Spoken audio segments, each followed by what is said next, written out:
गांव शत सुंदर नाम से ही नहीं बल्कि अपने सौंदर्य और लोगों की भलमनसाहत से भी मशहूर था। खेतों में लहलहाती फसलें, हरियाली से भरे पेड़ और तालाब के किनारे खेलने वाले बच्चे सब मिलकर उस गांव को अलग ही रूप देते थे। गांव के लोग सीधे साधे थे, दिल के साफ और एक दूसरे की मदद करने वाले। उसी गांव में श्यामलाल नाम का एक आदमी रहता था। उसका काम था रोज शाम को चौपाल के पास अपने ठेले पर चिकन करी और खिले खिले चावल बेचना। लेकिन समस्या यह थी कि उसके चिकन में वैसा स्वाद नहीं था जैसा गांव वाले चाहते थे। रोजाना मुश्किल से 10 से 12 ग्राहक ही आते, वो भी नाखुश होकर। अरे भाई, थोड़ा मसाला और लाल मिर्च बढ़ा देते तो मजा आ जाता। ये चिकन तो फीका लग रहा है। हाँ अरे भाई, सच कहूं तो भूख लगी थी तभी खा रहे हैं, वरना स्वाद तो कुछ खास है ही नहीं। श्यामलाल हताश होकर बोला, अरे भैया, मैं तो सब मसाले डालता हूँ, प्याज, लहसुन, टमाटर सब डालता हूँ, लेकिन जाने क्यों स्वाद वैसा आता ही नहीं। इसी बीच वहां एक लकड़हारा आया। उसका नाम रामू था। अरे भाई, कल जो तुमने चिकन करी दी थी उसकी तो बात ही निराली थी। चिकन रसदार, झन्नाटेदार और चावल इतने खिले खिले कि मजा आ गया। सच कहूं तो उंगलियां चाट गया मैं। इतना सुनते ही बाकी ग्राहक चौंक पड़े। अरे भाई, झूठ क्यों बोल रहा है? हम सबने भी तो खाया था कल, कुछ खास टेस्ट तो था ही नहीं। क्यों रे, तू कहीं इसका रिश्तेदार तो नहीं है जो ऐसी झूठी तारीफ कर रहा है?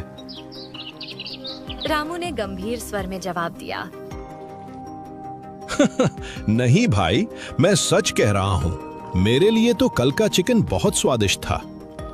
शायद तुम लोगों की जीभ को पहचान नहीं रही। छोड़ो यार, ये तो पक्का दोस्ती निभा रहा है।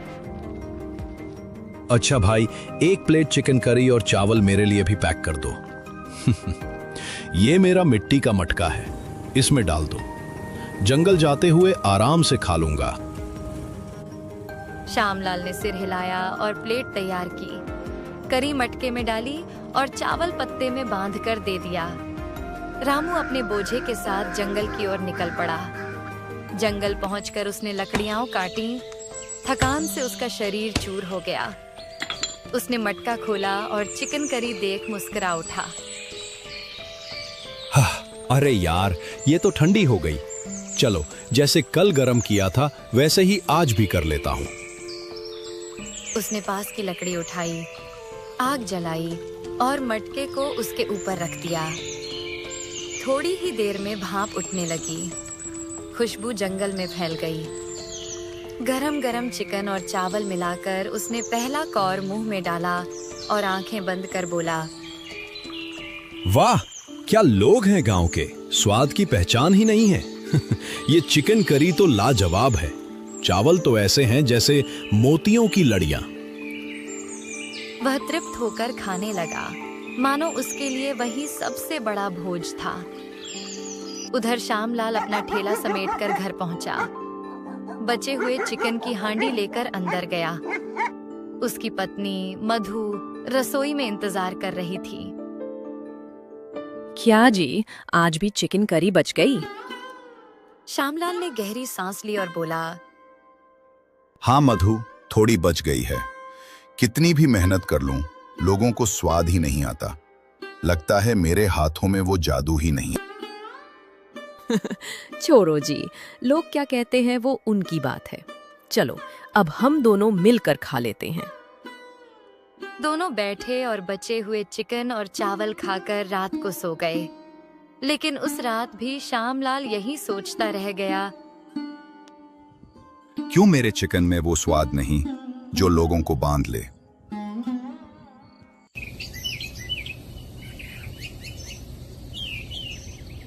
अगले दिन सुबह सुबह ही श्यामलाल उठ गया।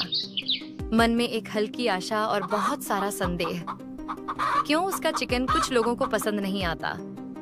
फिर भी उसने वही किया जो उसकी आदत थी। चावल धोए, मसाले तैयार किए और अपने छोटे से ठेले पर आग जलाई।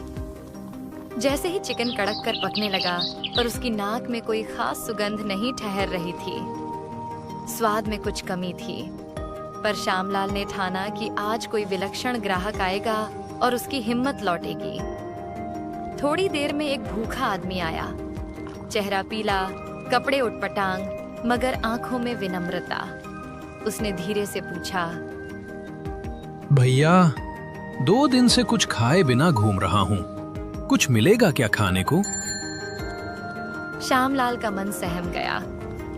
आज तक जिन्हें वह परोसा वे ज्यादातर शिकायत कर गए, फिर भी भूखे को कैसे इनकार करे।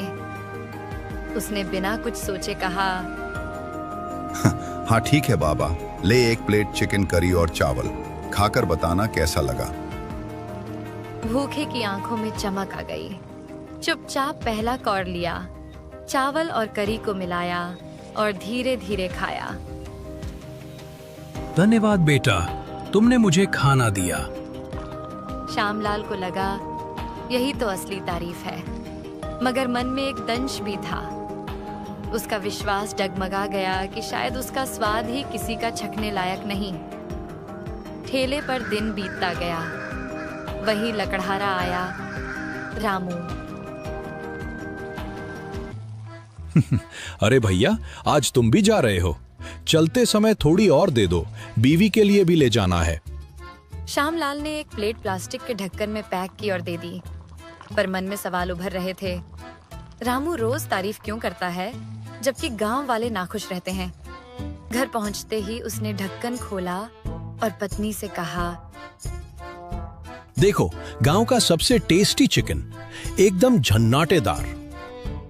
पत्नी ने एक निवाला लिया, चेहरा बदल गया।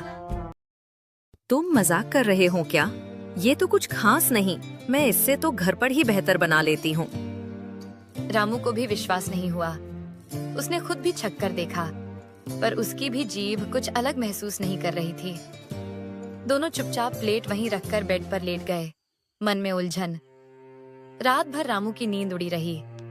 उसने बार बार वही सवाल मन में दोहराया, कल जंगल में बैठकर मैंने वही चिकन क्यों इतना स्वादिष्ट पाया था। उसने याद किया कैसे मिट्टी के मटके के ढक्कन से उठती भाप, लकड़ी की हल्की खुशबू और अकेलेपन का सुकून मिला था। क्या यही कारण था?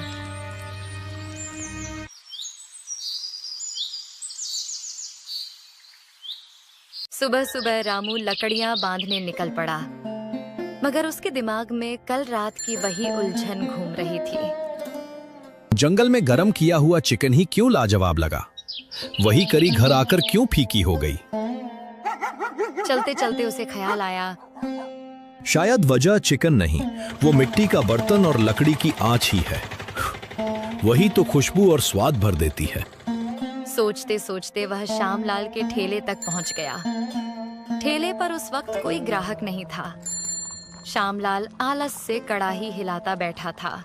रामू ने सीधे कहा, भाई, मुझे लगता है राज मिल गया है। जब मैं तुम्हारा चिकन जंगल में ले जाकर मिट्टी के मटके में गरम करता हूं और लकड़ी पर रखता हूं, तभी उसमें स्वाद भर जाता है। श्यामलाल ने निराश होकर सिर हिलाया। अरे भैया, ये सब तुम्हारा वहम है। असलियत ये है कि मेरे हाथ में स्वाद ही नहीं है, वरना ग्राहक क्यों ना भागते आते।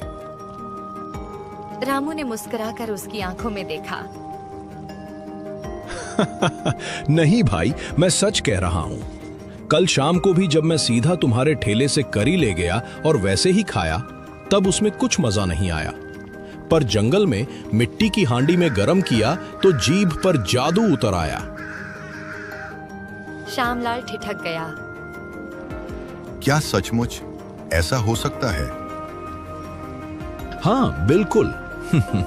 लकड़ी की आंच, मिट्टी के बर्तन की खुशबू, यही तो असली स्वाद बनाते हैं। तुम कल वही मसाले डालकर देखो, बस इस बार चिकन को मिट्टी के बर्तन में पकाना, फिर देखना कमाल।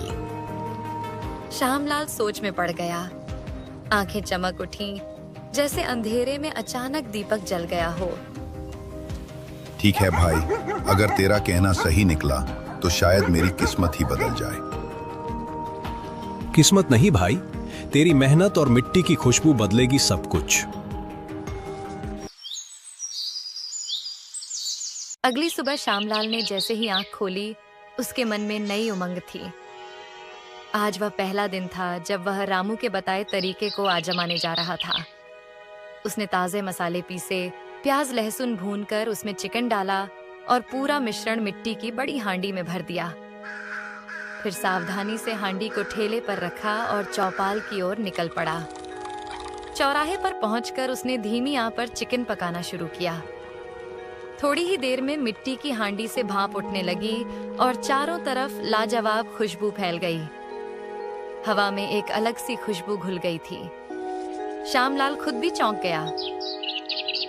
अरे, खुशबू तो पहले कभी नहीं आई। लगता है आज कुछ खास होने वाला है। तभी दो आदमी जो कभी कभार उससे चिकन लेते थे, उत्सुक होकर उसके पास आ पहुंचे। अरे भाई, आज तो बड़ी गजब खुशबू आ रही है। कोई नया मसाला डाला है क्या? और ये मिट्टी की हांडी, तुम कब से इसमें चिकन पकाने लगे? भाइयों, आज से ही ये नया तरीका अपनाया है। मसाले वही हैं, पर हांडी और लकड़ी की आंच का कमाल है। खाकर बताओ कैसी बनी है। दोनों ने बेसब्री से प्लेट ली और चिकन करी चावल के साथ छका। जैसे ही पहला कौर मुंह में गया, उनकी आंखें चमक उठीं। अरे वाह, ये तो लाजवाब है। रसदार चिकन, मसालेदार करी और चावल ऐसे कि दिल खुश हो गया। सच में भाई, किसने तुम्हें इतना बढ़िया तरीका सिखा दिया? हम तो तुम्हारे दीवाने हो गए। ये सुनते ही श्यामलाल का दिल खुशी से भर आया। उसका चेहरा खिल उठा। थोड़ी ही देर में खुशबू से आकर्षित होकर और लोग भी आ गए। देखते ही देखते उसके ठेले पर भीड़ लग गई। जो लोग पहले कभी शिकायत करते थे, वही अब तारीफों के पुल बांध रहे थे। भाई, ये तो पूरे गांव की सबसे बेहतरीन चिकन करी है। भीड़ इतनी बढ़ गई कि शाम तक उसका सारा चिकन खत्म हो गया। ठेला खाली था, लेकिन पैसे की थैली भर चुकी थी। शाम को घर लौटते हुए उसके चेहरे पर आत्मविश्वास और संतोष झलक रहा था। जैसे ही वह घर पहुंचा, उसकी पत्नी मधु दौड़कर आई। क्या जी, आज फिर बच गया चिकन? नहीं मधु, आज तो सब खत्म हो गया। और देखो कितने पैसे भी मिले। लोग तारीफ करते नहीं थक रहे थे। वाह, किसका शुक्रिया माने? उस लकड़हारे का जिसने तुम्हें नया रास्ता दिखाया, या तुम्हारी मेहनत का जिसने सबको स्वाद चखाया? दोनों का। अगर रामू न होता तो मैं हार मान चुका होता, और अगर मिट्टी की हांडी न होती तो ये खुशबू और स्वाद दुनिया तक कैसे पहुंचता। तो अब समझ गई ना, स्वाद सिर्फ मसालों में नहीं, दिल और तरीके में भी होता है। और इस तरह श्यामलाल और मधु की जिंदगी बदल गई। एक लकड़हारे की सलाह और मिट्टी की हांडी ने उनके जीवन को नया मोड़ दे दिया।